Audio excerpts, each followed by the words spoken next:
Wesley had a dream: to build a houseboat from the ground up so his family could take overnight trips on lakes.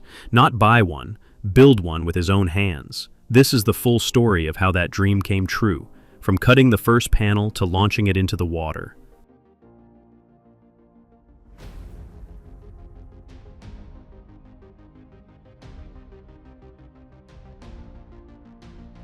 The first step in building a boat is creating the cradle. This holds the shape of the boat while it's being built. Wesley made the cradle strong enough to support the frames, which are the ribs of the boat. These frames would guide the panels into the proper shape. He started with the bow, the front part of the boat. To make it thick enough, Wesley cut several half-inch panels with an electric saw. Then, he and his wife coated each one with epoxy. That helps the glue soak in deep and hold tight. Next, he made a thick glue by mixing epoxy with fine powder. He spread it between each panel, stacked them flat, and pressed them down with weights until they dried. To make the long sides of the boat, Wesley had to join shorter panels together. At each joint, he laid down strips of fiberglass tape under and over the seam. Then he added thickened epoxy to hold it all together. With the long hull panels ready, he carefully lifted them onto the frame. Fasteners held them in place while he worked. A router and hand tools were used to trim the edges, making them smooth and even.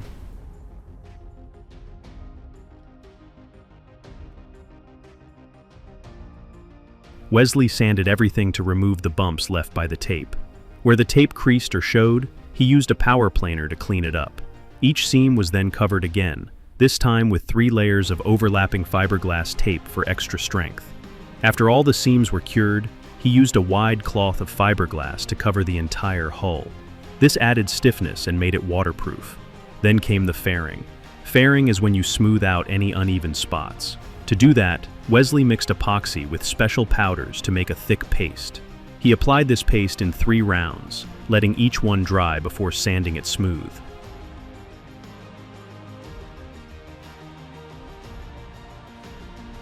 Next, he coated the bottom of the hull with graphite-thickened epoxy. This made the surface hard, slippery, and resistant to scratches, perfect for a boat that would slide in and out of the water. Before painting, Wesley cleaned every surface. He applied several coats of primer, then let it cure for a full week. After sanding again, it was time for paint. He chose a bright blue for the hull and applied 3 coats, waiting for each one to dry before adding the next. With the paint finished, Wesley installed new bunks on the trailer to hold the boat. These were made of sanded pine boards, glued and screwed together. To flip the hull upright, he drilled holes in the bow and inserted a metal rod. Then he wrapped heavy-duty lifting straps around each end and raised the boat using chain hoists. After a lot of work, the boat was finally sitting right side up. Now that the hull was upright, Wesley moved inside. He trimmed the edges and installed rub rails along the sides.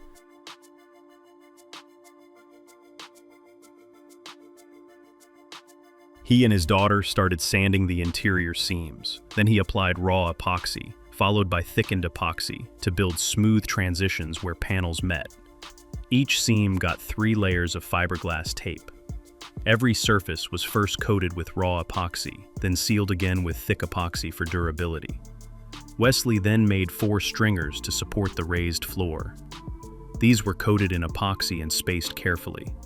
He glued them down using epoxy tabs and later added fiberglass tape along the length of each one.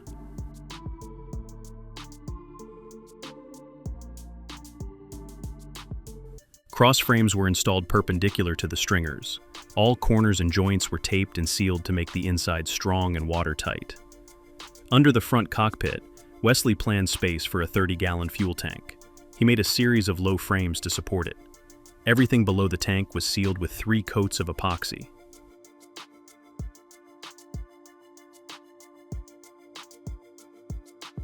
He then added plywood panels with holes that would later be filled with foam.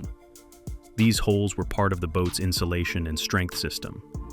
Next, he glued cleats along the top edges of the frame to hold up the raised floor.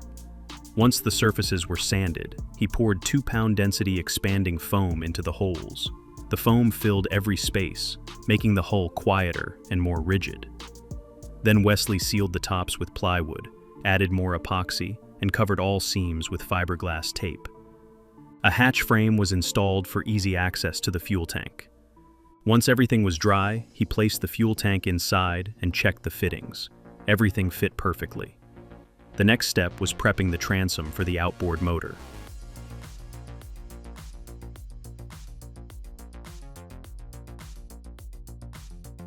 Wesley drilled 10 holes where the engine bracket would go, then added stainless steel plates and sealant before bolting the bracket in place. He installed the cockpit floor by gluing it down and sealing the edges with epoxy and tape. The floor around the fuel tank and front cockpit got another layer of fiberglass to protect it from water. More plywood was cut, sized, and glued to frame the interior sections. Hatch covers were added for easy access under the floor. All dust was vacuumed before epoxy was applied to every surface. Next, Wesley turned to the cabin. He started by cutting bulkheads, the vertical walls that shaped the cabin. One had a doorway, and others would divide space for the kitchen and bathroom.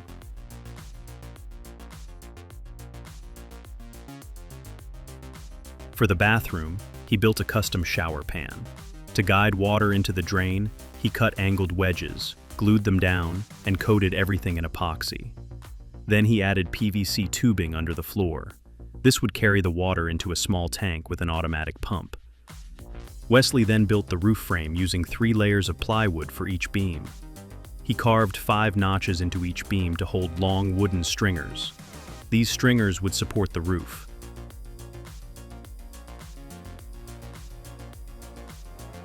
He rounded their edges and fit them into the notches. Then, he added curved cabin wall panels so that each piece fits smoothly around the shape of the boat. Once satisfied, he glued and taped the panels in place. The roof panels were dry fit using straps and clamps, then glued down and sealed. With the roof on, the cabin looked nearly complete. At the front, Wesley added a shelf to store the anchor and drilled a hole to guide the anchor line. He trimmed the bow to make boarding easier, then moved on to the side decks. He added support cleats, glued down plywood, and screwed it in place. After sealing it with fiberglass and epoxy, he repeated the same process for the rear cockpit. Wesley built storage seats in the cockpit. One became a propane locker. He added gutters around hatch openings to keep water out. Inside the propane locker, he added marine foam for insulation and glued down the floor.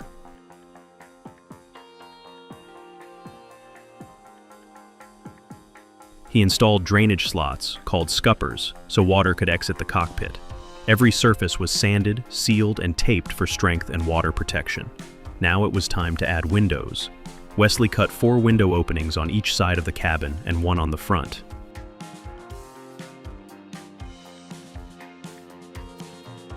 He used clear acrylic for the windows and sealed them with marine-grade silicone. He framed and installed the front and rear doors using epoxy-sealed plywood and foam board insulation. The fold-up cabin door panel was held by strong magnets and fit perfectly into place. Wesley made curved bunks for the trailer so the boat would rest evenly. He added plastic glides to help the boat slide easily during launch. He also installed a swing-down boarding ladder. All bare wood was sealed with 3 coats of epoxy. Then, Wesley added marine primer and painted the entire exterior white. He reinstalled all the hardware, cleaned the metal, and mounted safety rails on both sides of the roof. Inside, Wesley cut wall panels, sealed them, and added XPS foam insulation. He filled all gaps with spray foam and sealed seams with foil tape. The walls were painted white and installed piece by piece. Each window got interior blinds for sun protection. He installed a roof fan for airflow and sealed everything tight. Finally, after months of work, the boat was done. It was time to tow it to the water and launch it for the very first time. Wesley had built a full houseboat by hand, ready for family trips and life on the lake.